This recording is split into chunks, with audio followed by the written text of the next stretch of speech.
Seja muito bem-vindo à Igreja Batista Providência. Seu vídeo já vai começar, e não se esqueça de inscrever-se em nosso canal para não perder os próximos vídeos. Mas vamos abrir nossas Bíblias. Eu vou ler com vocês no telão aqui, Mateus 17, a partir do verso 20.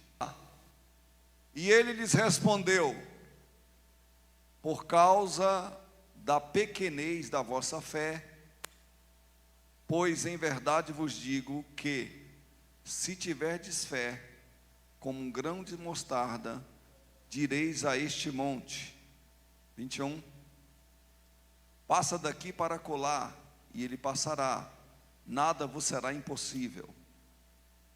Mas esta casta não se expele senão por meio de jejum e oração.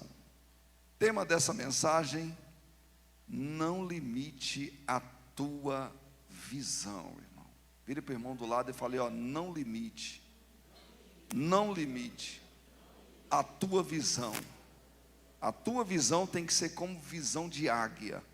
A águia, quando observa uma presa, ela voa mais alto ainda, observando todas as saídas, todos os pormenores, todas as dificuldades que vão enfrentar, e então vai atrás da sua caça. A águia, quando vai pescar, irmão, a águia pesca também. Ela fica lá no alto, lá fazendo assim com as garras, pegando o vento. Para quê? Para na hora do bote, o que acontecer, Silene? O que acontece na hora do bote? É certeiro. Então a águia tem uma visão terrível. Essa tem que ser a nossa visão espiritual das coisas de Deus. Amém? Esta aqui é uma passagem não muito conhecida pela maioria dos cristãos, né? Por quê? Porque pouco se quer ler sobre o que temos que fazer para realizar alguma coisa na obra do Senhor. Uma passagem que nós gostamos de ler é Filipenses 4,13, né? Posso todas as coisas naquele que me fortalece. Essa é uma passagem de Deus. Salmo 91, aquele que habita no esconderijo do Altíssimo, à sombra do Onipotente. Esta é uma passagem clássica, né? Muitas passagens boas de ler, mas esta passagem que diz a respeito que para mim obter alguma coisa eu tenho que ter uma visão maior, aí eu não quero. Leio, mas passo por cima as vistas. Porém, nessa noite, vamos falar sobre esse processo, irmão. Sobre esse processo. Os discípulos são chamados para expelir um demônio, expulsar um demônio. E eles tentaram ali, uma vez, duas vezes, três vezes, não conseguiu expulsar o demônio. Aí o pai da criança olha Jesus e fala: Jesus, seus discípulos aí estão, não sei o que aconteceu, eles não comeram feijão hoje, e não conseguiu expulsar o demônio. E os próprios discípulos viraram para Jesus e falaram: olha, por que nós não conseguimos expulsar aquele demônio? Aí Jesus fala para eles: meu irmão, tem castas de demônio que só se expele com jejum e oração. Em outras palavras, pega a visão. Então não limite a tua visão de mundo, tanto na área secular como na área espiritual. Não limite. Um verdadeiro empresário, ele tem uma visão além do alcance. O pastor, ele tem que ter a visão além das ovelhas. Um médico, ele olha para o paciente e já faz o diagnóstico. A costureira já olha uma roupa e já pensa no que tem que fazer, o que tem que cortar, o que tem que tirar. É assim que funciona no mundo secular e no mundo espiritual também. Se eu não tiver uma visão poderosa na presença de Deus, as coisas vão passar desapercebido e talvez aquela situação se vire contra mim, contra você. Então Jesus, ele está tentando abrir os olhos de seus discípulos através da fé, dizendo: essa casta só sai com jejum e oração. E toda vez, irmãos e irmãs, quando nos aplicamos a fazer jejum e oração, alguma coisa acontece no mundo espiritual. Ninguém jejuma sem um propósito, a não ser em caso de doença. Eu já tive que jejuar para fazer uma consulta, e não foi tão difícil. Aliás, foi até fácil. Mas quando eu jejuo, dizendo a Deus que preciso de algo dele, aí o negócio aperta. Aí eu tomo café e não lembro. Eu como pão quando penso, não, já estou mastigando. Já aconteceu isso com vocês? Porque quando fazemos para Deus, as coisas parecem que complicam. Nós não queremos fazer certas coisas, isso é verdade. Por exemplo, orar é muito difícil, não é fácil. Falar 1, 2 ou 3 ou 10 palavras com Deus, tranquilo. Mas orar, Jesus certa vez disse aos seus discípulos: vamos ali orar comigo. Pedro, Tiago e João. Vamos. Jesus falou: fica aqui só um pouquinho, que eu vou mais um pouquinho ali. Passou-se 1 hora. Quando Jesus voltou, o que os 3 estavam fazendo? Dormindo. Não é fácil. Então tudo que você aplica em direção ao céu fica complicado. Então quem tem a visão limitada, ele não consegue observar algumas coisas. Mas aqueles que estão na fiação de Deus, ele tem a percepção de que aquilo vai dar certo, de aquilo não é o momento, não está na hora, e as coisas vão começar a acontecer. Então a fé verdadeira, de acordo com a definição de Cristo, sempre envolve rendição à vontade de Deus, irmãos. E a vontade de Deus é perfeita e agradável. A fé que é, mas a vontade de Deus, ela é perfeita e agradável. Então todas as vezes que fazemos a vontade de Deus, alguma coisa no reino espiritual acontece. E quando acontece lá, podemos sofrer, preste atenção, retaliações. É por isso que você aceitou Jesus, em vez de melhorar, o quê? Piorou. E uma frase do pastor Alessandro é essa: para melhorar, às vezes tem que piorar. Entrei para a igreja, perdi o emprego. Isso é Deus com um propósito maior para você. Mas se você não tiver os olhos espirituais, você vai começar a murmurar.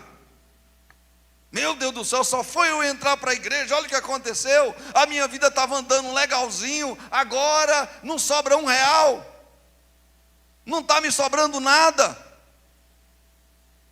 Só foi entrar para a igreja. Por quê, irmão? Porque você está começando a mexer com as coisas espirituais. E para você mexer com as coisas espirituais, você tem que estar na fiação. Os discípulos foram convidados a expulsar um demônio e não entenderam porque não saiu.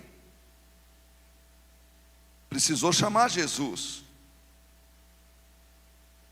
Então sempre envolve a rendição à vontade de Deus. O que ele está ensinando aqui não tem nada a ver com a psicologia do pensamento positivo. É assim que faz, pensa positivamente que o espírito vai sair. Não, todos os discípulos foram com essa mesma fé. Porém, eles tinham que ter feito algo a mais. Para quê? Para não serem envergonhados.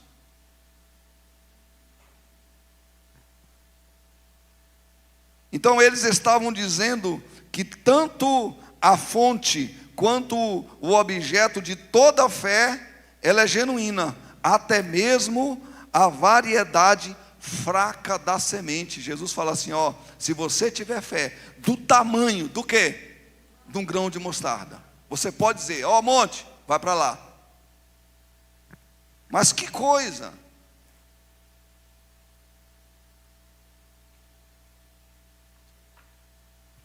Então, não limite a visão que Deus lhe deu. Não limite. Toda quarta-feira, anote aí, toda quarta-feira estamos orando de portas fechadas para Deus derramar do seu avivamento sobre a igreja. Vocês estão lembrados no dia de Pentecoste? Quantos dias eles oraram? Dizendo o pastor Elias, em uma das suas pregações na igreja do pastor Antônio Mateus, estava lá, e eu recebi muito de Deus esse dia. Ele falou que os discípulos e os apóstolos, né, oraram 50 dias, irmão, para Deus derramar o Espírito naquela época.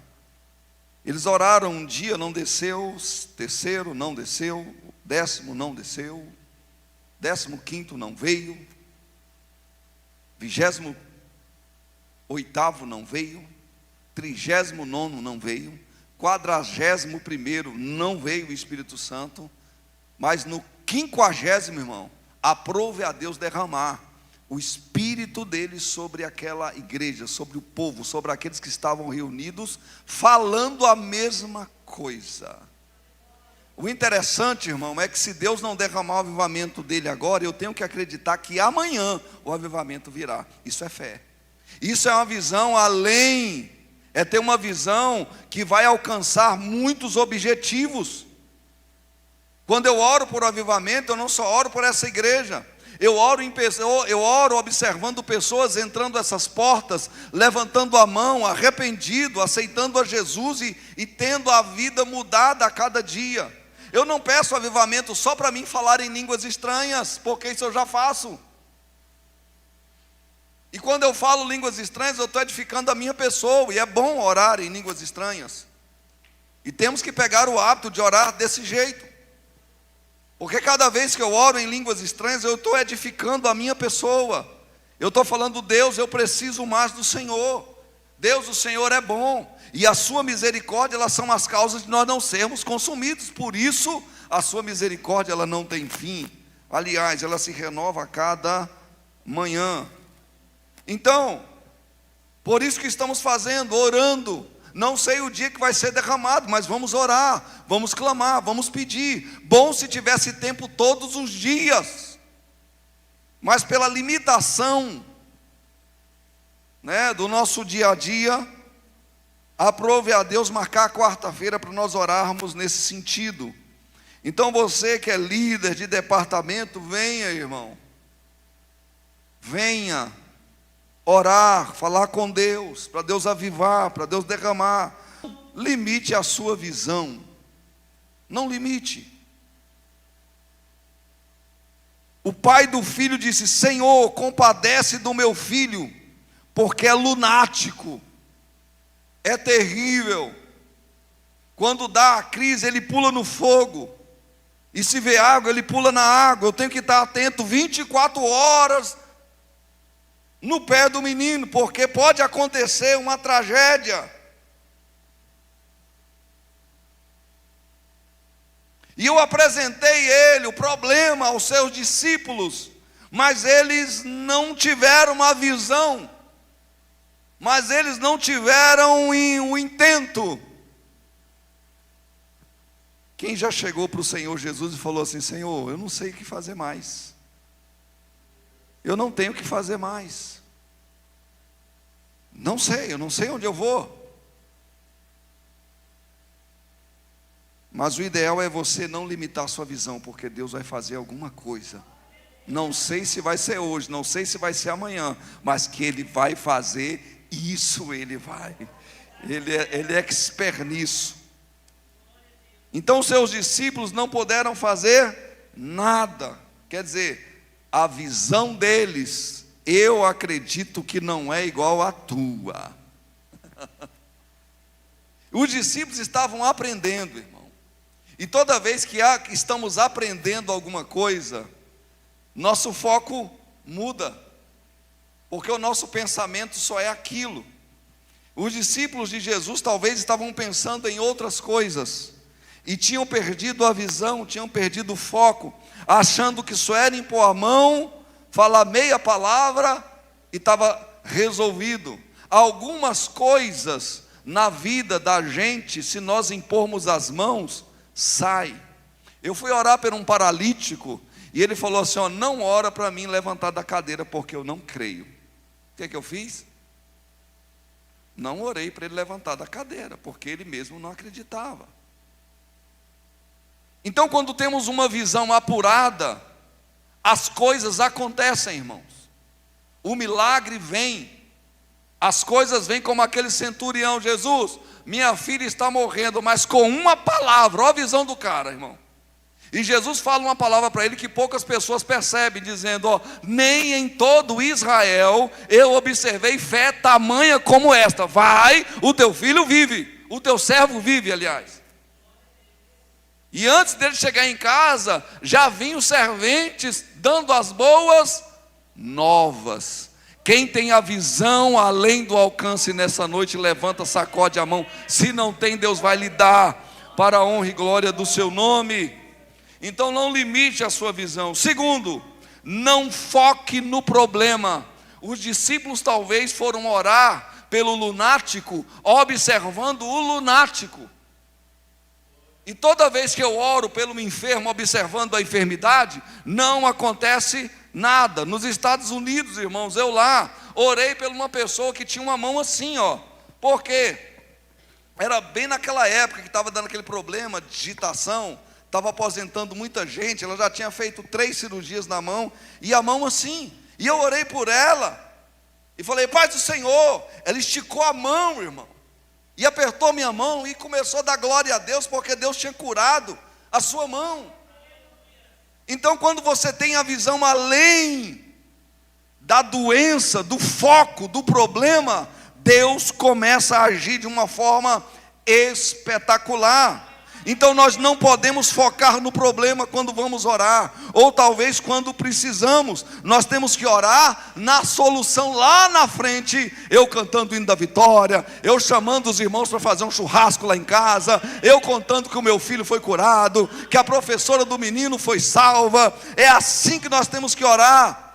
Se nós focarmos no problema, não haverá solução. A bênção está na vitória. A bênção está na vitória. Então nós temos que orar como se já existisse o que você pede. Hebreus 11, versículo 1 diz, ora, a fé é a certeza das coisas que se esperam e a convicção de fatos que não foram vistos. Isso é fé.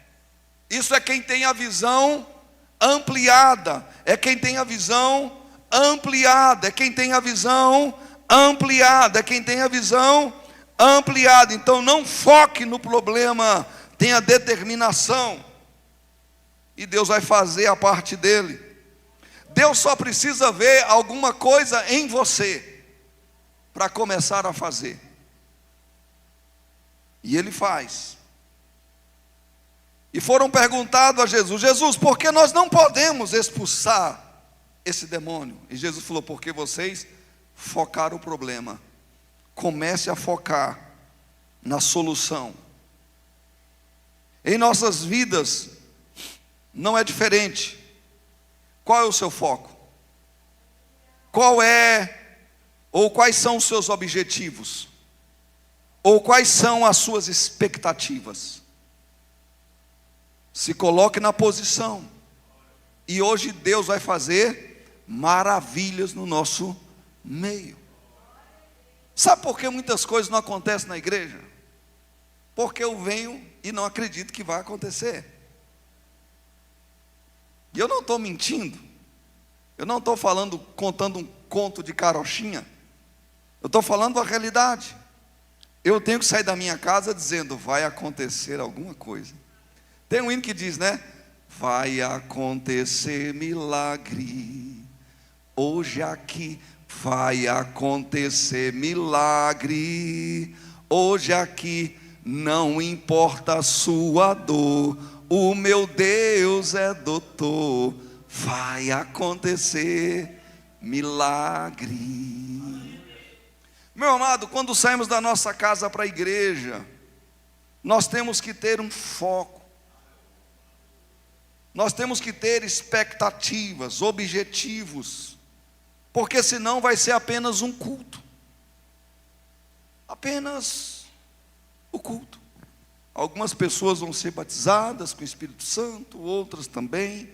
Mas eu, se não venho com essa expectativa de entrega, eu acho que eu falei quarta-feira, eu falei, para algumas pessoas o ápice do culto não é a palavra. Para algumas pessoas o ápice do culto é o sacrifício. O que é isso, pastor? Como assim você está sendo herético? Porque o ápice do culto é a palavra. Não. O ápice do culto para algumas pessoas é o sacrifício. Porque quando Deus observa o meu sacrifício, eu começo a prestar atenção na palavra. Agora, quando eu saio da minha casa sem esse foco, a palavra passa despercebido. Então, para aqueles que vieram sacrificar hoje, entregar algo para Deus, algo de você para Ele, porque é isso que Ele quer, porque Ele já tem você, Ele já tem a minha pessoa. O que está faltando? Eu entregar totalmente a minha vida na presença dEle, e Ele vai começar a trabalhar de uma maneira especial. Então, não limite a sua visão, não concentre no problema, concentre-se na promessa.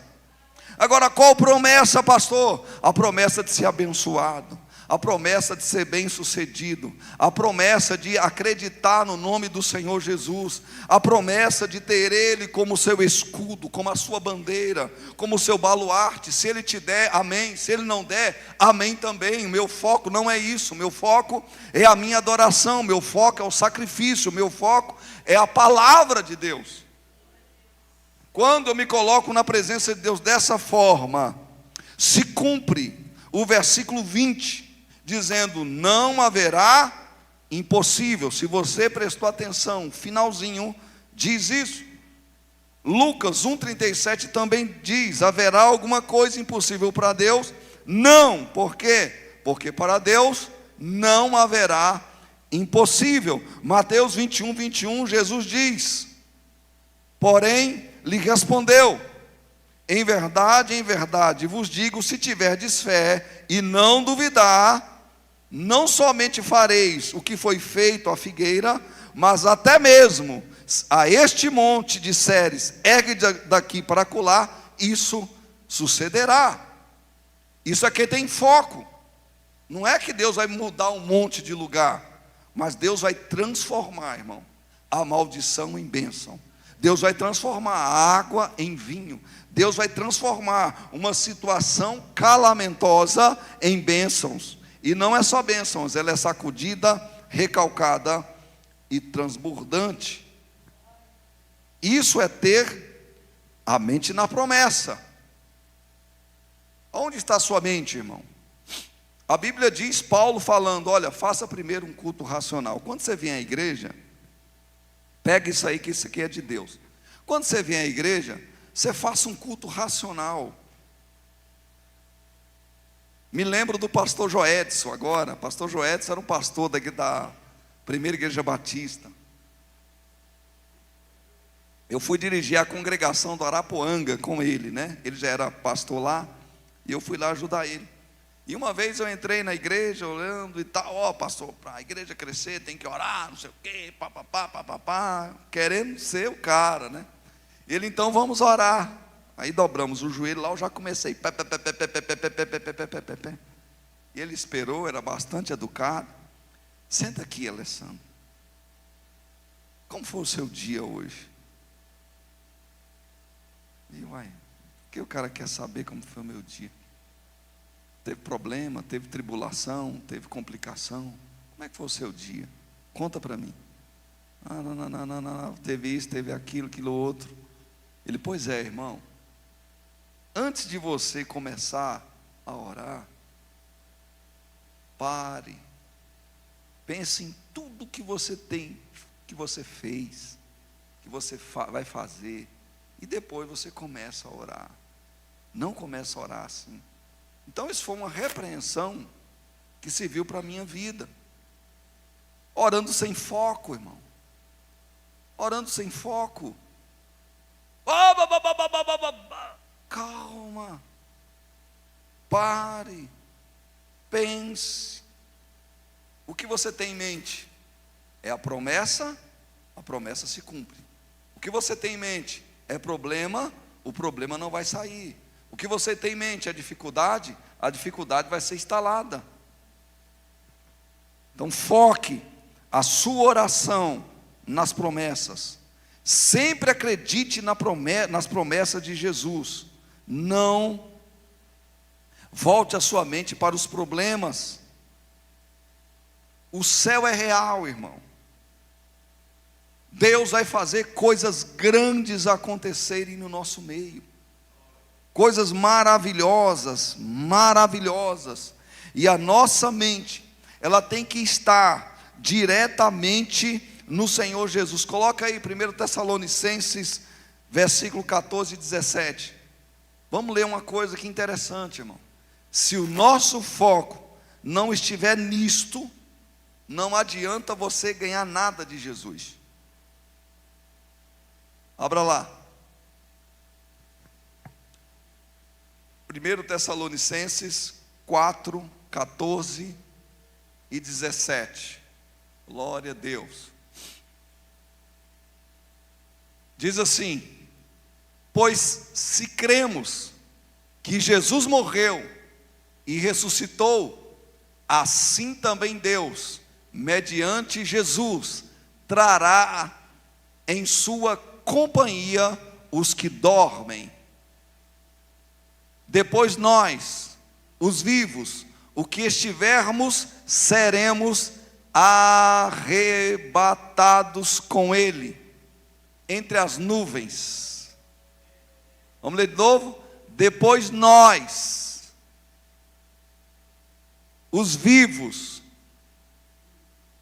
os que ficarmos, seremos arrebatados com eles entre as nuvens. O nosso foco, irmão, a nossa mente tem que estar nisso. A palavra de Deus diz: de que adianta o homem ganhar o mundo inteiro e perder a sua alma? Então, se o foco do cristão não estiver no céu, não estiver na glória, não estiver com Ele, não adianta, irmão, eu ganhar o mundo inteiro, mas automaticamente perder a essência, aquilo que me traz de volta a Ele, aquilo que pode me trazer esperança, aquilo que pode mudar. Analisando, assistindo Paulo de Cristo, observei, ele depois que aceita Cristo no caminho de Damasco, a vida dele que era boa, a vida dele que era maravilhosa, o status que ele tinha, acabou, irmão. Aquele que perseguia a igreja, agora era perseguido por a igreja, entre aspas. Os próprios seguidores de Deus começou a perseguir Paulo.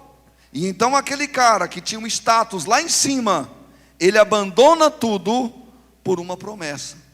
E qual é a promessa, irmão? E qual é a visão? O reino. Qual era a visão dele? Total, o reino dos céus.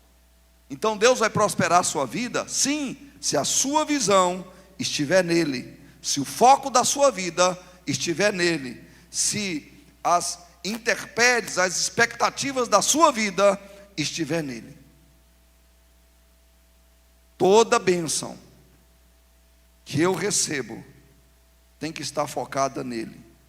Conclusão: com este pensamento do céu, nas nuvens com Cristo, os mortos ressurgindo primeiro, e depois nós que estivermos vivos, subiremos juntos, irmãos.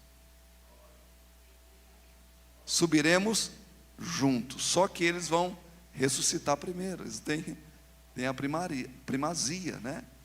Morrer primeiro com Cristo. Tem um hino que diz, né? Breve verei o bom Jesus e viverei em plena luz, num lindo céu eu gozarei.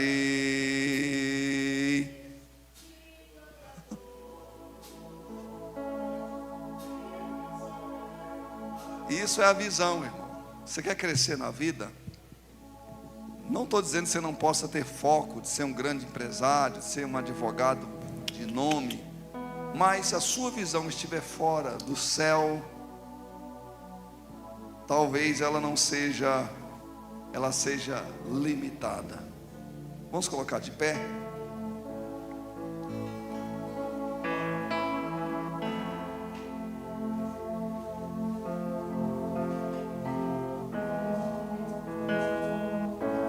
Que vem pra tentar ferir um valente de Deus em meio às suas guerras. Não limite a tua visão, irmão. Que é capaz de fazê-lo olhar pra trás e querer desistir. Que terrível!